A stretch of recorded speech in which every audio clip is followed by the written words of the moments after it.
We'll see though. I couldn't do it, I'm trying to pull it up on my phone. And you should have anything else. Usually they have stuff for it. I know. Nobody's I on meeting. read it. We never publish it. Yeah.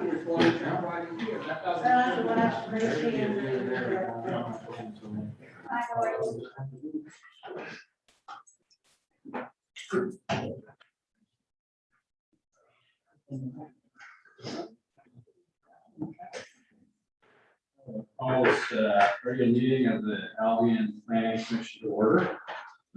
Please, if you have a cell phone, turn it off or put it on silent. Do we have a roll call of the commission? Amber Amos, Present. Scott Pitt, Here.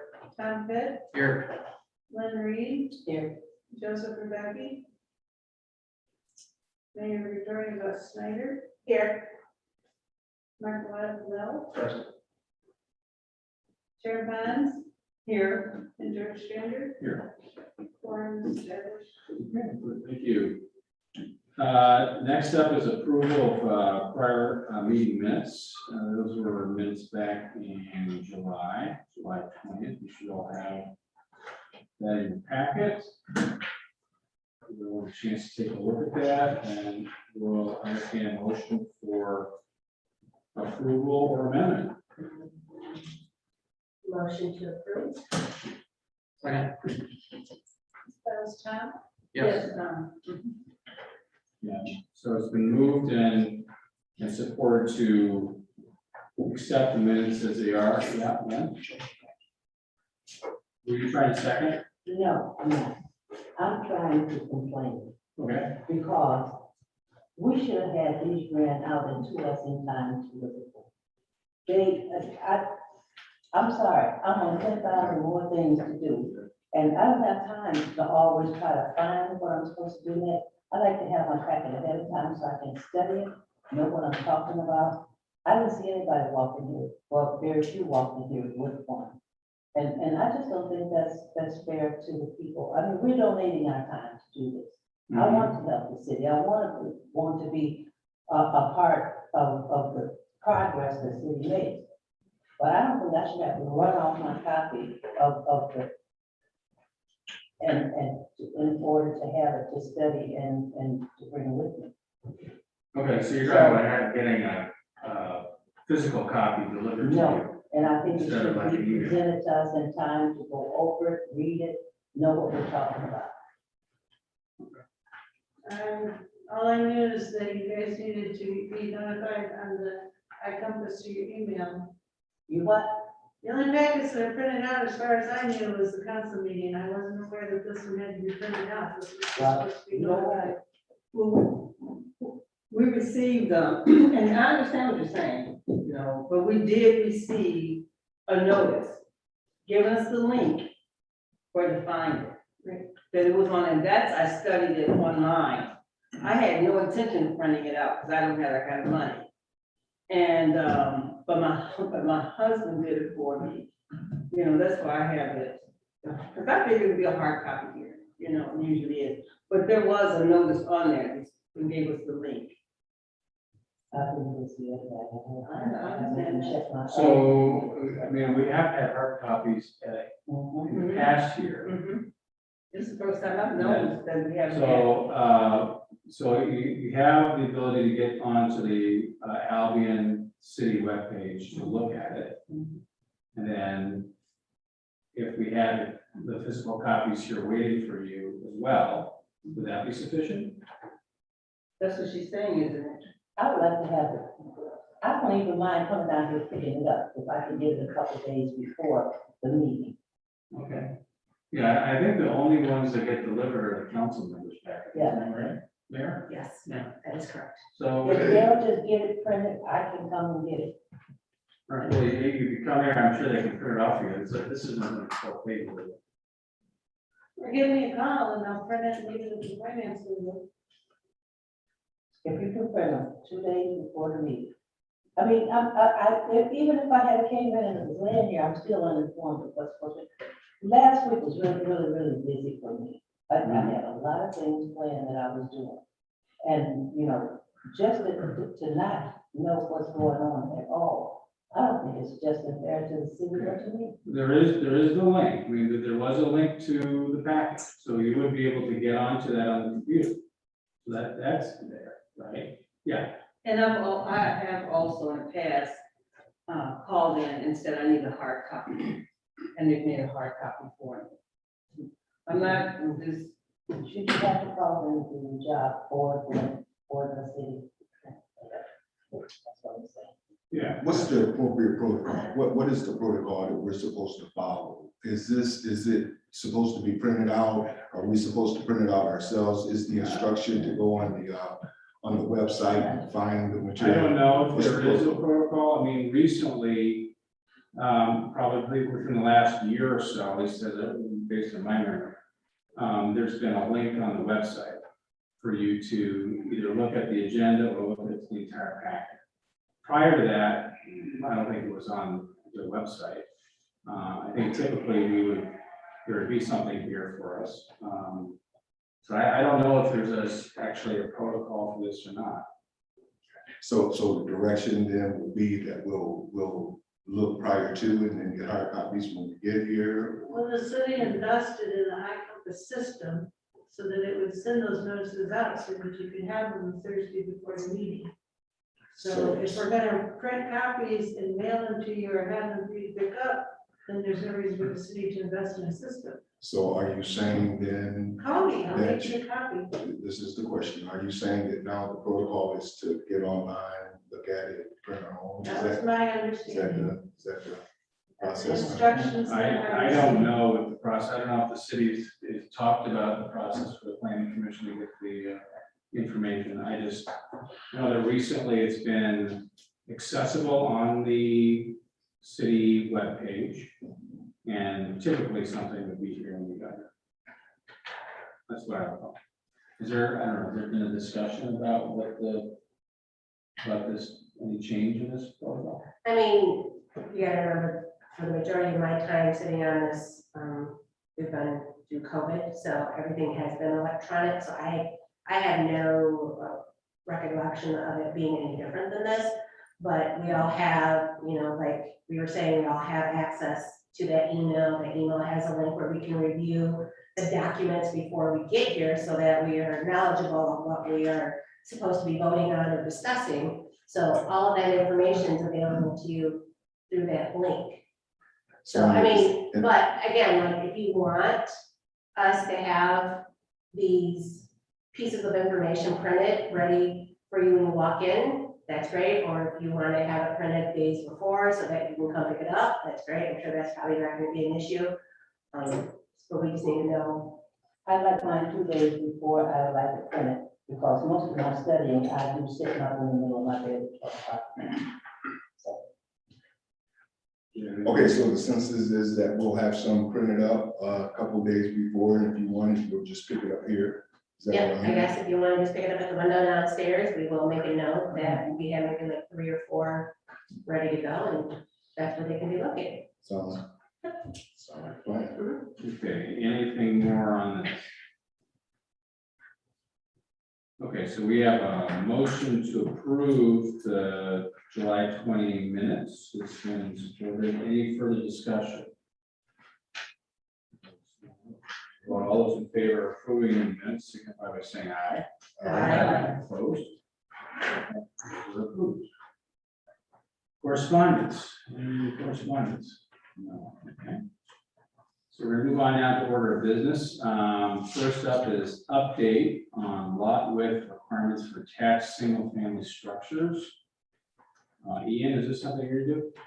Yeah, Okay. so where we're at presently with that is I need to do some R&D on, rip off and duplicate of other cities' ordinances for that one. I have a couple calls into Grand Rapids and Kalamazoo going to have zoning situations like this. What we're talking about specifically is the lot width requirement when the use of a lot is going to be for attached single-family dwellings, which is to say townhome style, but not apartments. Each person individually owns their townhome.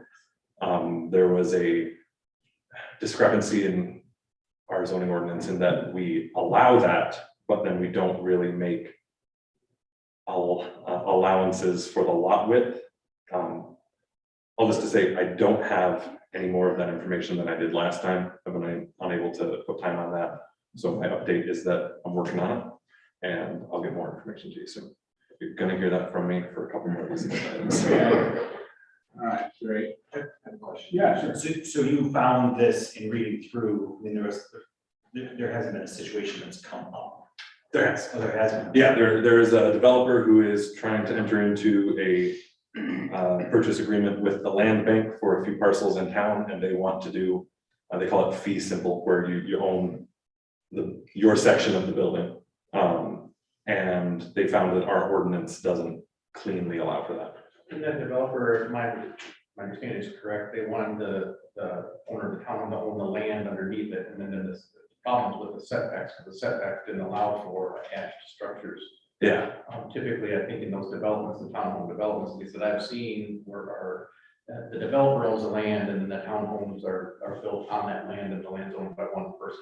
They want each individual family to be able to own that sliver of land that the townhome is on. yeah, and our issue with that is that our minimum Correct. lot width for the Correct. zoning districts that's required in is 40 feet. And that would be, it's too small for 2 Right. townhomes and too big for 1. Right.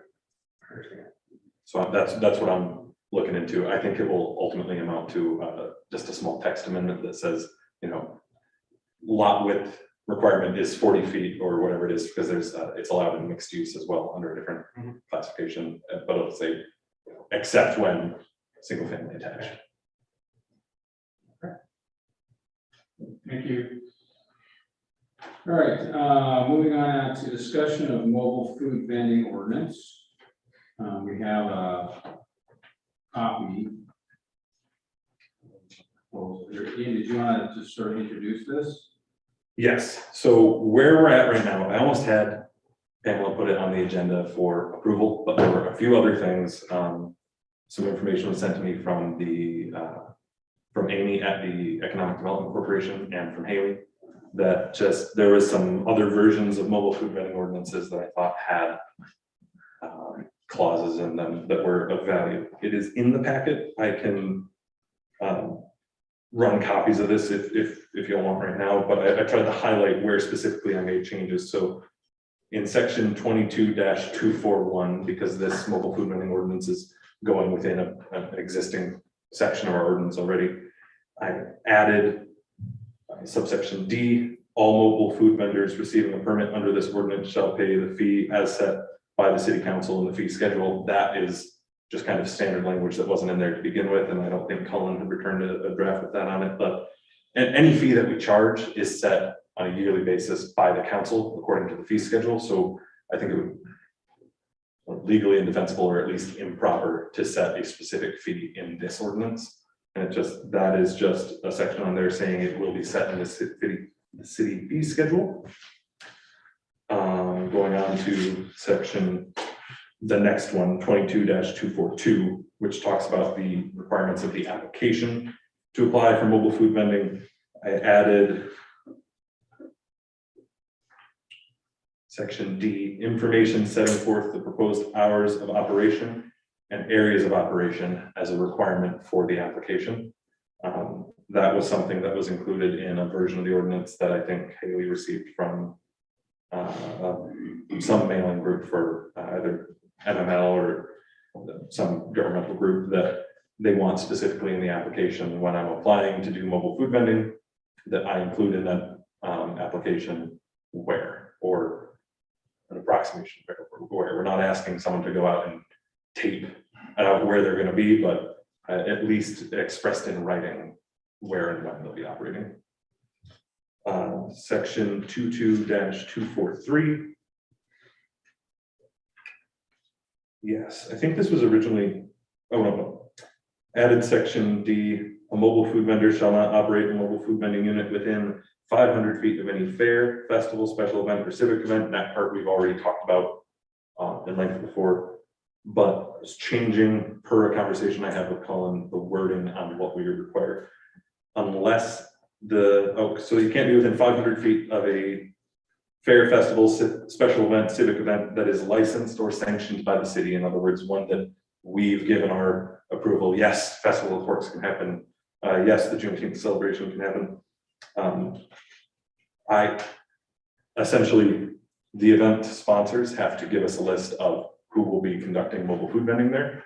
And that is our due diligence or enforcement on making sure other people who aren't affiliated with the event aren't taking advantage of the event. That makes sense. So I was changing the phrasing there to be specific in that we don't just ask every mobile food vendor if it becomes an issue, hey, do you have approval to be here? We will get a list if you want to have mobile food vendors at your event of who those vendors will be. I think that will ultimately, if that sounds like it's going to be a long drawn out process, I think it will ultimately result in an email between the event sponsor and Jill or Haley saying, this is our short list. Oh, day before we're adding one more. And we leave it open-ended like that to where it's just, the assumption is they have to give it to us in writing. And please feel free to stop me if any of these seem out of line or if you have any questions. Yes. Oh, I'm sorry. So you're saying like at the festival of Forks, I know of 2 food vendors around that live here in Albion. Yes. So at the festival of Forks, they are supposed to get permission from who in order to participate in having their food truck there? This might be just me not being local yet. Who organizes Festival of Forks? Chamber. So they would need in writing from the chamber, or we would need in writing from the chamber that these specific vendors are included in that. So similar to Juneteenth, Lynn, with you and your group, and you organize that event, so you would need to stay in communication with Jill or Haley to let her know who you all have approved to be there. So like somebody just can't show up and set up, you know. Okay, that's right. So if I can espouse on that a little bit more, the purpose of that is to where if I'm organizing an event, I get my permission through the city, I get, streets closed off or anything, and then I pay out of my organization's budget to have some specific vendors come in or have some specific vendors in town come in. No one can come in and poach within 500 feet of that event for the work that I've done for these specific vendors. Like with the festival, there's $100 fee to have a booth at the festival, so people paying the fee, you wanna make sure nobody's coming into that area and just getting it for free. Exactly. Hey, question. Sure. Is there any requirement in here for them to have written permission for being on private property? Yes, there is. I think we're about to come up to where that is. And there's, I think, even a further thing, even if they're on private property, they have to have permission for utility use of that private property. Okay. So in the same section, yeah. Is there a requirement for vendors that's 500 feet and more away to do a vending process? Don't they have to get some kind of license now or something? Or are we working towards that? I think this ordinance will tell you if you're doing mobile food vending at all, you have to have a license. We have so far kept out a special event license. We're just, when we talk about a license for mobile food vending, we're so far just talking about a certification that you pay for on a yearly basis that says I can partake in the act of mobile food vending within the city.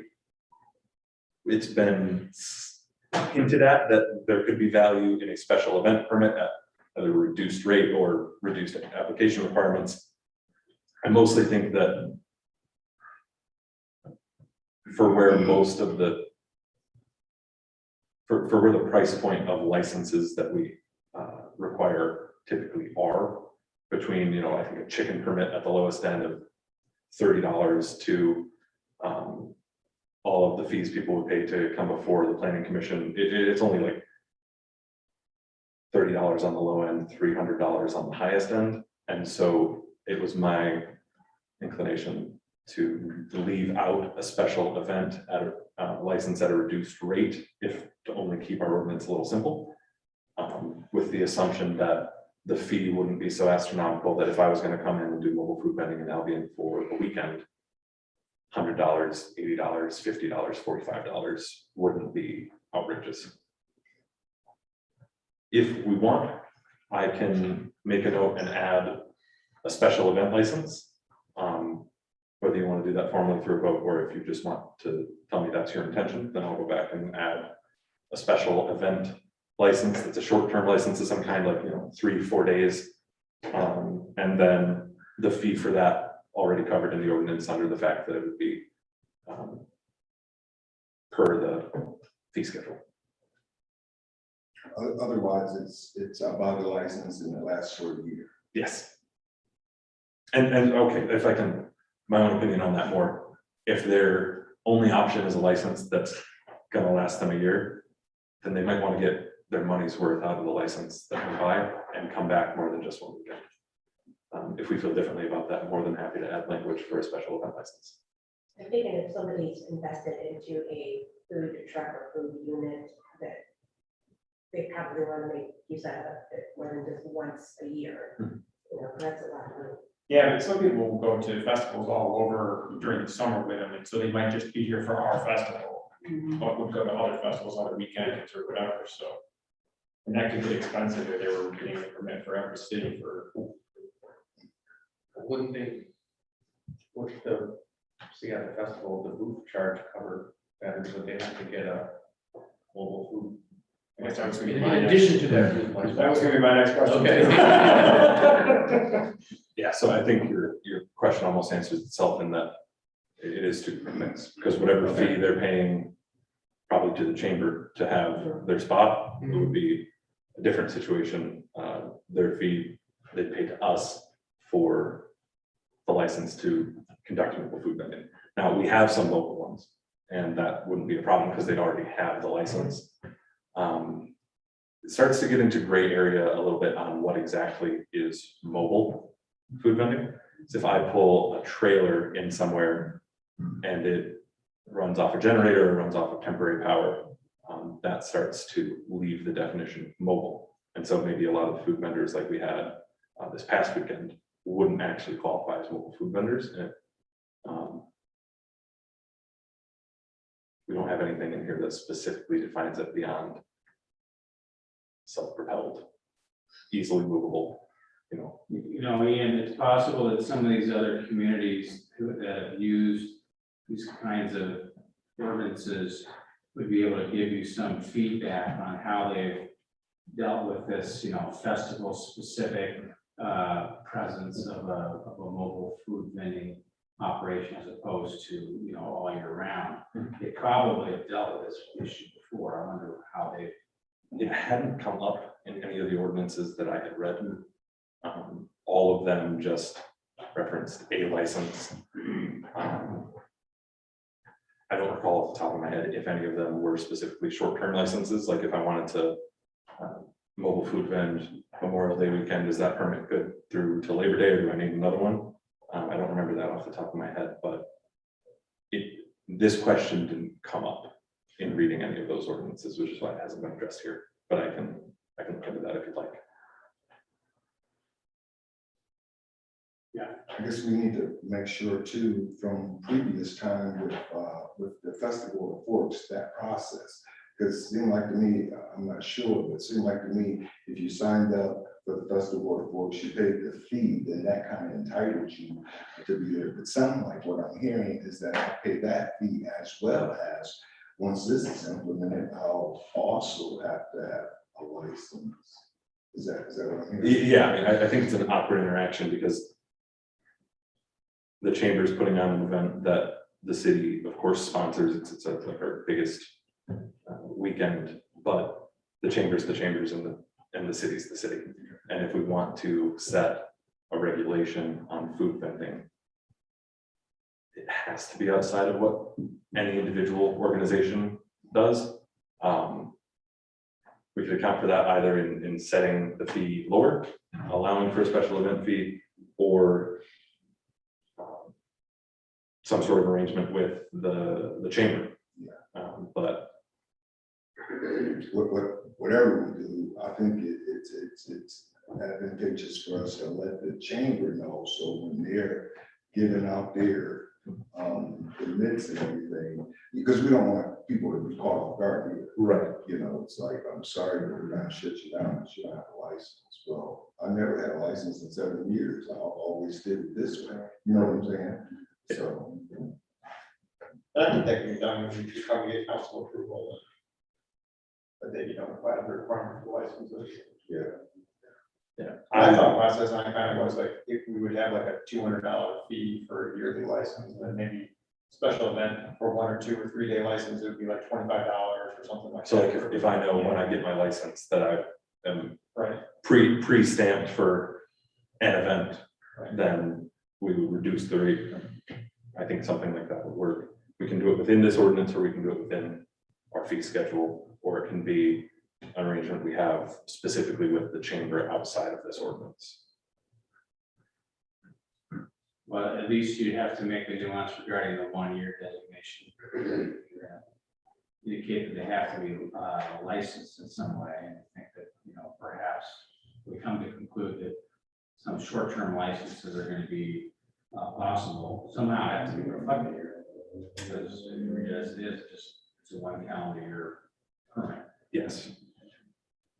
I would be more than happy to take. So I'm getting the sense that probably we're interested in hearing a few different things that you could come back with. I mean, it's not clear exactly where we want to go, but we recognize the issues.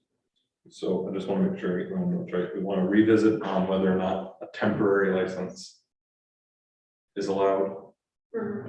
And then To me, I'm thinking the yearly license, and then for special events, another license that's at a lower cost. okay, And I think that's better even for us as the city, because they do that one, and then if they're gonna have this party this month, and another one, and so on and so forth, they just pick up that other license. Who's gonna be responsible for issuing out the license, and what's gonna be the requirements for them to be able to obtain a license when it's handling food? clerk's office gives out the license to do any kind of food business. I think you have to have passed a county health department check. And so we've written this specifically to not involve, to not make anything in our ordinance a reaction to or a preemption of anything that the county requires. And that we wouldn't be then policing if they've done their checks with the county. If they've done their checks if they haven't done their checks with the county, they've got the county to answer to, essentially. So that's part of the, I was gonna say, that's part of the application process where they have to show evidence that they have that county health department stamp approval. That was gonna be my question. Okay, you're on page 9 now. Yes. Page 9G, within R1 and R2 zoned districts, that's our residential, and that's our single family residential and multifamily residential. Mobile food vendors may only operate between the hours of 9 a.m. and 9 p.m. No mobile food vending unit shall operate within a residential district of the city except when operating entirely on private property with the permission of the lawful owner of that property. So if it wasn't clear, if you're going to be in a residential district, there's a time limit, which means if you're in a different district, there is no time limit. And I think we set that intentionally with like the industrial park and Knopf in mind to, you know, maybe if someone finds a market for 2 a.m. serving burgers to people getting off shift. But so the first part of that says there's a time limit in residential. And then the second part is if you're going to be in a residential area, you have to be on private property, and thereby to be on private property, you have to have the owner's permission. So a couple different situations that if I'm having a graduation party and I get a snow cone truck, it's gotta be in my driveway or in my yard. If I am a mobile food vendor myself, I can give myself permission to operate in my yard, but I can't operate in front of my neighbor's driveway or, you know, adjacent to my neighbor's driveway on the street. And that the only places you can be on public property, streets, parking lots, would be outside of residential districts. and we still have to close down at 9. If you're in residential, yes, If I'm a residential 9 to 9, yes, whether I'm on private property or not. correct. But I could park on Main Street and operate 12 to 12. The only difference I'd like to see there is have a written permission, if there's just permission. Because, the food truck that's been operating down on Michigan Avenue, I believe, is on private property that belongs to the Auto Mart. Mhm. And if somebody beats him there that day, and then I decide who had permission to be there, and who didn't. I prefer to be in writing, so I don't have to go find the owner to figure it out. I think that's valuable. I can add that in there. Right, yeah, right. Unless anyone dissents to that, I'll just make sure we have that in. Okay. Oh, any power required for mobile food vending on a public road, alley, or parking lot shall be self-contained, and a mobile food vending unit shall not use utilities drawn from the public right of way. All power sources must be self-contained. No power or cable equipment shall be extended at or across any city street, alley, or sidewalk. If I'm in my yard, I can run off a generator. I can stretch that from hook up on the outside of my house. If I'm on Superior Street, Eaton Street, I cannot run power. It's got to be self-contained. I do believe some of the vendors at the festival use the city power down there at the farmer's market. Is that something that would be separate from that, or be an exception for special events, or? I think, so we have something on here that says you can't be on city property without council resolution, which means I couldn't post up food vending in the park, any of the parks, unless I have written and specific permission from the city to do so. So I think that if we give written permission to be in a park, that written permission should also include specific access to utilities, or it should specifically not include access to utilities. So I don't know if we handle that case by case. So we can all say we can handle that case by case when people want to do it, in which for the chamber, we could probably have some agreement where we say, give us your list. Yes, we're signing off. They can use city power in these specific instances, or yes, they can bring a generator, or we can reflect that in some way in the ordinance. So what's the thought of getting written or getting permission from council to be in a park? For specifically special events, so that I can't use the city park for personal gain without specific permission. That's my understanding of that. It's been a couple weeks since I talked to Colin about these changes, but I believe that was the intent. That makes sense. I can just see some places that would be advantageous in the park areas, but. Yeah. Well, we gotta do get permission. Yeah. Yeah, but you have to do it every day, or can you get yearly permission, or, I mean, I think that would just be up to whatever agreement I get in writing with the council. right? Yeah. Right, but I'm just thinking, I'm in a mobile food truck going to McCall Park, like I've got Austin and Albion. I mean, parking there would be an ideal place to be, there's people there, and so you have to get a regular permission to be there, or how that would work. And there's really no other place to go, right? Well, I guess you can go on the private property across the street, but that's just my thought. I get, if you're getting this from Cullen, I get where he's getting that from, because Protecting us from Probably liability. depends upon how the permission is phrased. And it's given by council. Yeah, I mean, we could. So something we steered away from early on was regulating specific areas. I think one of the first ordinances I gave to y'all was or that I looked at personally, was for Traverse City, and they had very specific spots, probably less than 2 acres total in the city, that you can conduct mobile food vending. And we steered away from that specifically to be more open. And so the answer, if I want to go to a parking lot or a road through a city park, or if I want to be in the grass in a city park, I have to have specific permission for that, as opposed to just limiting this parking lot, but not this parking lot, this type of street, but not that type of street. So that was our original direction with this. Okay. And you have Q, Yes, and if there's any confusion, O and P bled over with the formatting, they're all just O. So Q is P, but no mobile food vending unit shall pose a risk to the health, safety, and well-being of any person. That was a broad one that Cullen recommended we put in. I think specifically to address the concern that you had raised about the mobile food vending on Michigan Avenue that looked less than stable to your assessment, is that so that is to say, if a mobile food vending unit causes injury to a person or property, then they're in violation of the ordinance that gives them the license. So avoiding us doing some kind of inspection of mobile food units, avoiding us having to make an assessment per each unit, this one's safe, this one isn't, that one's too rusted, that one's just fine. Similar to why there's a requirement in here that they must have liability insurance. The requirement here is that shall not, no mobile food vending unit shall pose a risk to the health, safety, and well-being of any person. all right. Any commissioner questions?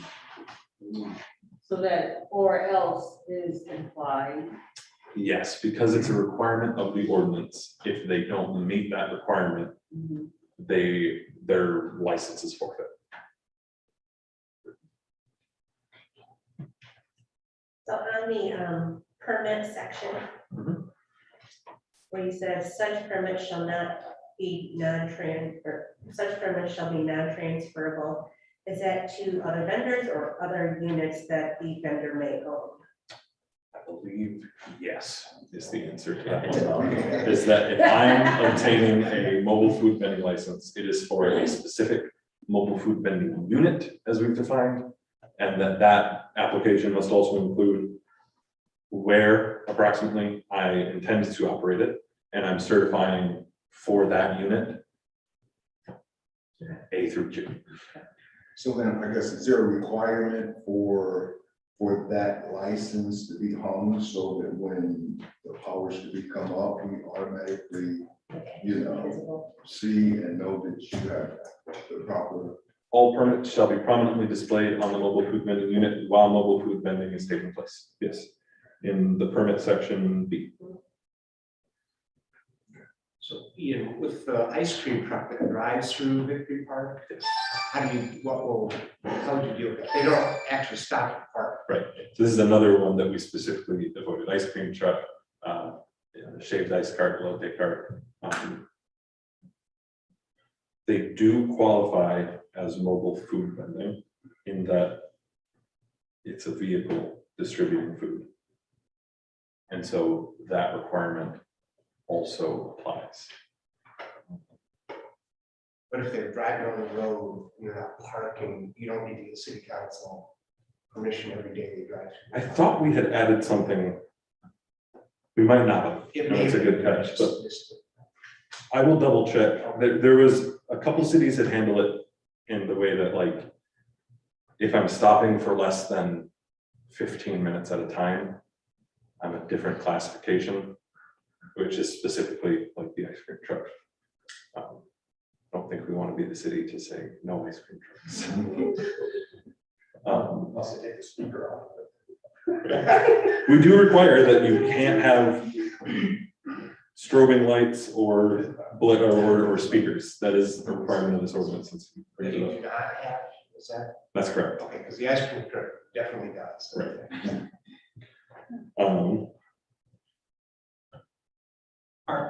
Are these, so I'm just thinking about this from a tax perspective. So these people are making money inside the city. Are they going to be charging any sort of city income tax beyond their fee? They are supposed to. Which by getting a permit from us helps us track that as well. Yeah, so this is something I'm a little bit working backwards on with all our building permits. Sure. I have a intern who started Are recently they, from the are college. they paying? Are they paying a personal property tax fee? So what I'm trying to do is I have to try to equivocate some way comparing these people to the brick and mortar businesses who pay income taxes, who pay the code fees to build their businesses, who pay personal property tax, and who pay income tax.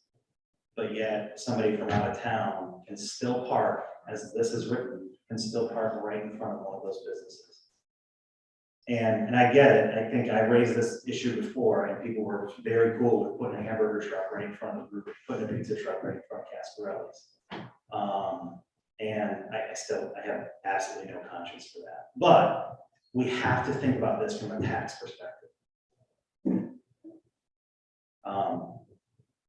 Like, I think we have to be really careful about those businesses. Like Len said, there are people that live in Albion and have mobile food trucks. Those folks are paying city income taxes.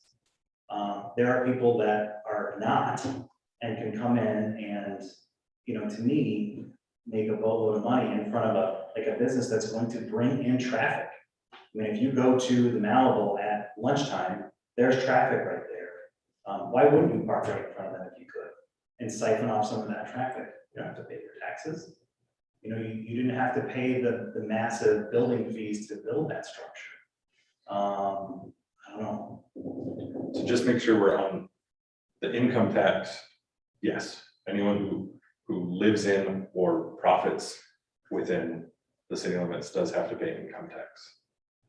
That doesn't address the other concerns you raised. If it's cash, how do you track that? Honestly, that's how you track that.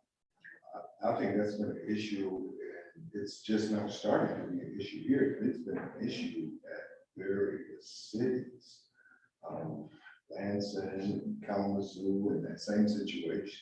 I mean, I get it, and I do understand that we have, shoot, anybody that lives here and you want to go out to dinner, you feel like you've got this many options, and anytime you go, let's eat out tonight.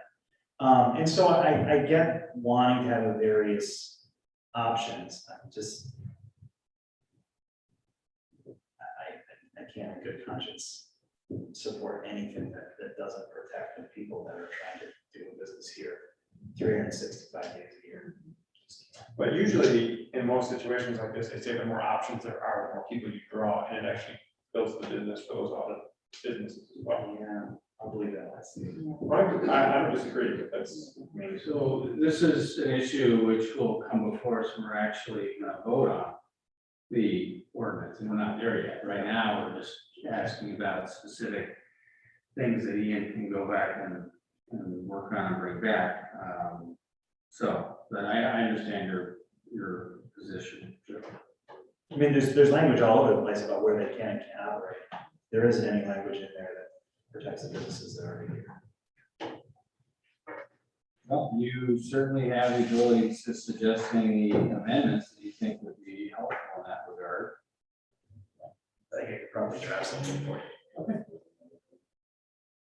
Any other commissioner questions? Yeah. Fine. I was in Jackson today and I saw, and I'm trying to remember where I saw that. I saw where they had an area that they had a sign that said food trucks here. So maybe that's what we need to do is find certain areas where food trucks can be, to where they're not in front of businesses that are legitimate, like the Malibu or like Casparelli's or places like that, but a place where food trucks can be, to where people want to go to that place to food truck. They're not taking away from the businesses that are local businesses that are like the Malibu or Casparelli's. You're speaking of one specific location?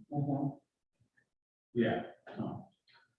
So I think in one of the original drafts of this ordinance, we had included specific language that prohibited operation in front of brick and mortar businesses. And that was intentionally removed in this configuration after lengthy debate with the issues that Joe brought up. And it was the consensus of this group to remove that language. Now we want it back in. Is that what we're saying? Well, no, because, and I think the reason why we also removed that, the having a specific spot was so that other places in town could utilize, like if a food truck wanted to go out to industrial park, because you have third shift folks who are, you know, they may not, what are their options that late at night, you know, somebody wants to set up a food truck there. That's, you know, and if we say Stouffer Plaza is that location, then how do we allow them to be at an industrial park? But, and then kind of like what Tom was saying, you know, we've had those bits and pieces in the draft, but then were removed because we thought it was too restrictive. And I would have some concerns with them being on Superior Street. We have limited parking out there anyways. There's usually not much parking. And if you had a trailer with a truck taking up a parking area out there, that would take up a lot of space as well. I mean, there's plenty of other places to be other than out there. I don't think we're not designating it for the purpose because it's in front of a business more so than you're Just traffic and taking safety. traffic safety and locations where we have parking, limited parking already. For the traffic and safety, I think we have specific language in there that addresses what side you have to serve food on when you're parked on the street. Right. I mean, I'm not advocating one way or the other, but we've had this debate, and the parking that's on Superior Street or any street is public parking, and anybody could park there for whatever reason. It doesn't have to be for a business or whatever. There's people that live above the storefronts downtown that park out in front of those businesses, taking up a parking space for a potential customer. I mean, it's public parking, that's what it's for, the public. Because I'm understanding the real thought is that they're making money and not paying taxes. Is there a way or something that allows us to know how much funds they're taking in and they're supposed to pay taxes? I mean, is there a process there for those vendors to pay taxes to the city? I think Tom or Eric, who does income tax, could answer that question better, but I don't know if there's specifically a process that lets us know exactly their profits, but I think with any other income tax thing, the reporting is mandated to be accurate. And if we have a license, we know who they are. Well, and when you turn in your city taxes, you're required to file with your first page of your federal taxes. If they're lying on the federal taxes, I mean, there's points where you can catch it somewhere, and they may get caught as a result of that, obviously. So maybe like if we do have a vendor that has requesting a year license, maybe there's a way we can cross-check, like we give that information to Tom, we can cross-check based on the federal filings, whether or not they've included Albion there. And the other part of this is that yearly fee could be set to a point where that's kind of the idea behind it, instead of just setting it at a lower city cost fee, that this is more of a use fee that is much higher, but that would be up to the council to make that decision. Ian, again, I think probably some other communities have crossed these bridges, probably have dealt with these questions, and they may be able to be helpful and raise some of these questions, see what they say. So I want to be clear in what I am going to look up and present options for, being specifically the special event licenses, uses that don't fall into the uses more similar to the traditional ice cream truck and what we allow or don't allow there, and mobile food vending ordinances regarding tax capture.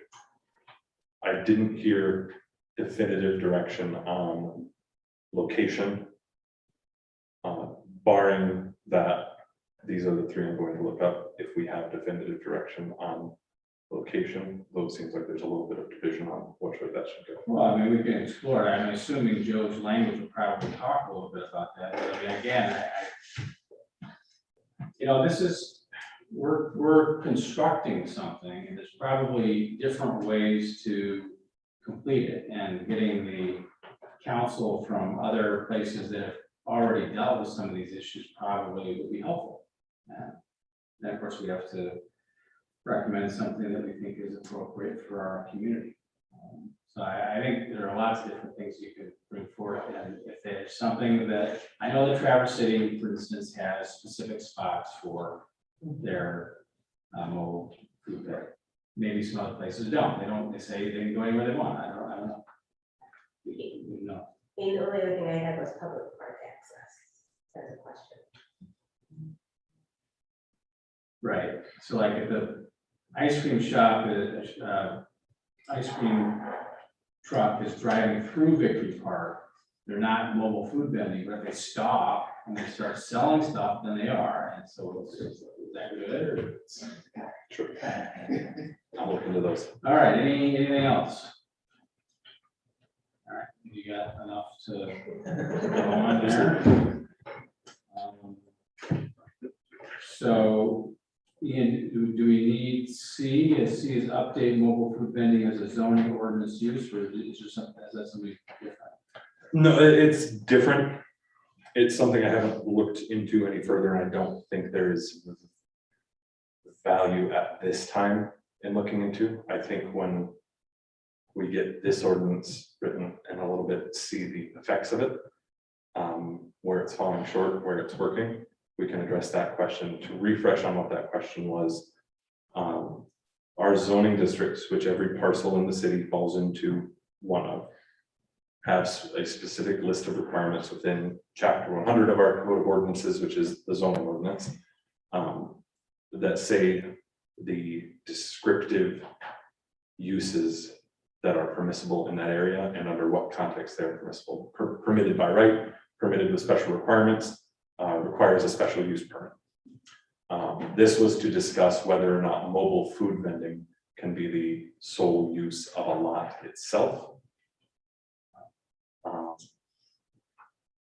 This is in part to answer a question of the mobile food vending unit that has been on Michigan Avenue. Although I believe that has resolved itself in terms of what our ordinance will be, what our ordinance currently is, which is nothing, and the zoning districts that they are in. That specific one, they have called the use a parking lot, and they've given me a plot plan showing parking spaces. And since it is their parking lot, they can at present, we don't have anything on the books, or maybe even specifically anything in here, this ordinance, that would prohibit them from parking their mobile food vending unit on their own parking lot. So it was going to answer that question, but I think that's ultimately the wrong way to answer that specific question. But I think we'll bring that up at another time in the future. Okay, But I think the issue there specifically could be discussed, but that sure. how it affects our zoning ordinance, no. I got it. Ian, wasn't there also an issue with party wanting to purchase the lot at Albion in Austin, but a mobile food vending unit there, and I thought that was one of the things about the reason for the zoning update as well. I think that was the same, Or was it the same? and they were just not clear which lot Okay. from the land bank they were looking at. Gotcha. Or interested in. All right, anything else? Thank you. We're gonna move on to comprehensive plan. Yes, so this Thursday, and you didn't receive notice because I only sent notice to Mayor Snyder and Chair Strander. To start out, we're having a kickoff meeting and a little city tour with Beckett and Rader, who is the firm that we hired to assist us in our comprehensive plan update. Getting all the ducks in a row. I know at some point in the past, I want to say March, we had set either an official or an ad hoc subcommittee for the comprehensive plan. Beckett and Rader wants from us they're calling it a steering committee of members of the planning commission, but not all of you at once, to guide that process. I can go back through the notes and remind us of who was on that. And future meetings that we schedule with Beckett and Rader will be scheduled with, or at least at the bare minimum, be invited to. And preferably, we'll schedule the meetings in a way that all of us can be there. When we start getting into a bigger group like that, where we've got Beckett and Rader staff, city manager and I, as well as whoever's on that subcommittee, it gets harder to make sure everyone's there, but that's why we just throw enough people at it and enough people will show up to do a good job. So we have just kind of a general timeline. We had applied for administrative funding through the MEDC. We got that in the amount of $30,000, which leaves us just $9,000 left to pay for the services we are getting from Beckett and Rader, which I think is a pretty good deal for the 6 months they're going to work with us, the timeline that we're on to update our comprehensive plan by February. From what I understand from the MEDC, we could just change the date on the comprehensive plan and say good enough. That's not my intention. It's certainly not Beckett and Rader's intention. I don't think that's in the best interest. So there isn't a worst case scenario where this doesn't get done. The worst case scenario is it doesn't get done to the standard that we want. And I think in a council packet, when we approved the contract for Beckett and Rader, there was their whole proposal that Haley and I had reviewed before making the recommendation that we go with Beckett and Rader. I liked the plan. It looks like they knew exactly what we're trying to do and how it needs to get done, and they'd set a timeline for it. We are into that timeline now, just kind of how things go, getting the approvals, getting the communications. We will be having a tour with them so that they can get a feel for the city at 2:30 on Thursday. And then I expect that to be pretty informal. Did you raise your hand? Did you set your pen up? Some of us will be going to the MML Okay. meeting, so. 2:30. Is this for just the commission? It's specifically who.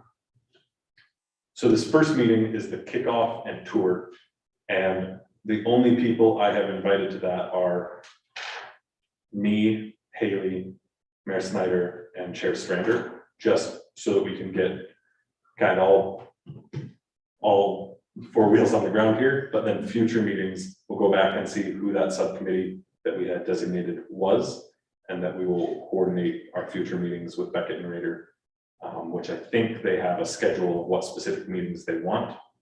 And so we can set dates for that. Probably, we might do that after kickoff meeting or through email right after, and we'll make sure that whoever's on that subcommittee gets those specifically. I'm optimistic about it. I think it's going to be a great opportunity to put on paper a lot of information that will be useful for internal and external partners to the city. Any commissioner questions for you? All right, thank you. Okay, moving down to approval for 2022 Planning Commission meeting dates. I think this is at the end of the packet. There's a list of dates.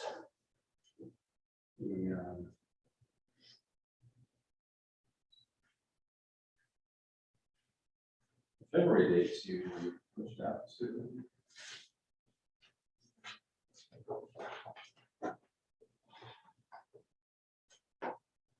Usually our February meetings are Wednesday too because of President's Day, but maybe it falls on a different week this year.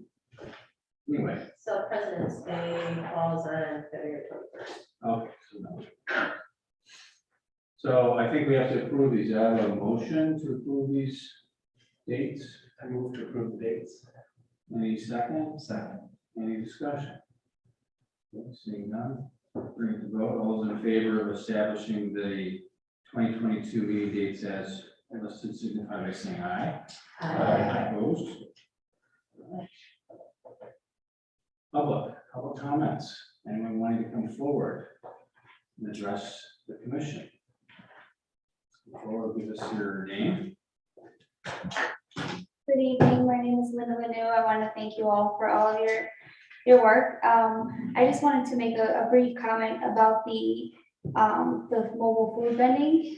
I really appreciate all the thoughtfulness you're putting into this, and I just wanted to share some feedback that I've received from someone who has a mobile food vending business. The city currently has the peddler, transient merchant licenses, which are exponentially different from residents and non-residents, to your earlier point.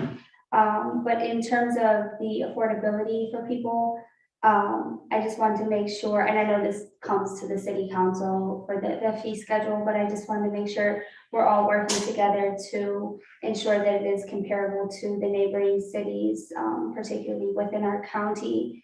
And so that's just something I'm putting on all of our radar and saying publicly. And then I just wanted to thank Director Arnold for your work in developing those shorter timelines for the shorter term. And I think that's it. I just wanted to briefly note that. Thank you. Okay.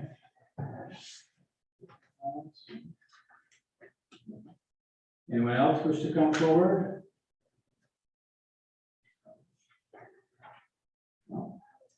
Excuse me, I meant to understand you do this by sections of what you're discussing. No, this is everyone. Anything you want to come, we're at the end of the meeting, so this is your opportunity. Oh, okay.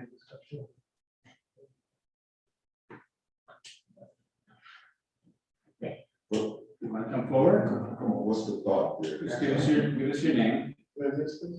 No, you're Good evening. My name is Jerome Hardy. I perhaps may be mislaid in this. I happen to be a business owner of land and business in the industrial park. It was my understanding that you were to discuss this evening the marijuana recreational growth, the overlays of which you are discussing in this meeting. I was of the understanding, so perhaps I'm wrong. If I can provide some guidance there, and I'm sorry, this is an appropriate time to chime in. October 12th, for that email that I sent y'all, is where we'll be discussing the overlay district. The October 12th meeting date that we moved to coincide with how the council is reviewing that. So October 12th planning commission, that's when we'll be discussing that. So my misunderstanding. Okay. Thank you all so much. Thanks. Any other comments from the public?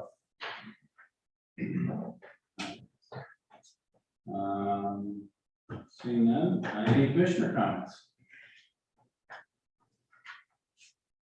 All right, I'll entertain a motion to adjourn.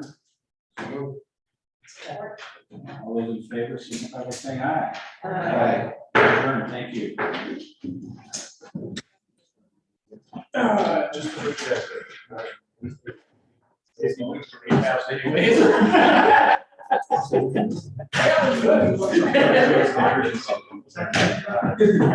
We have to.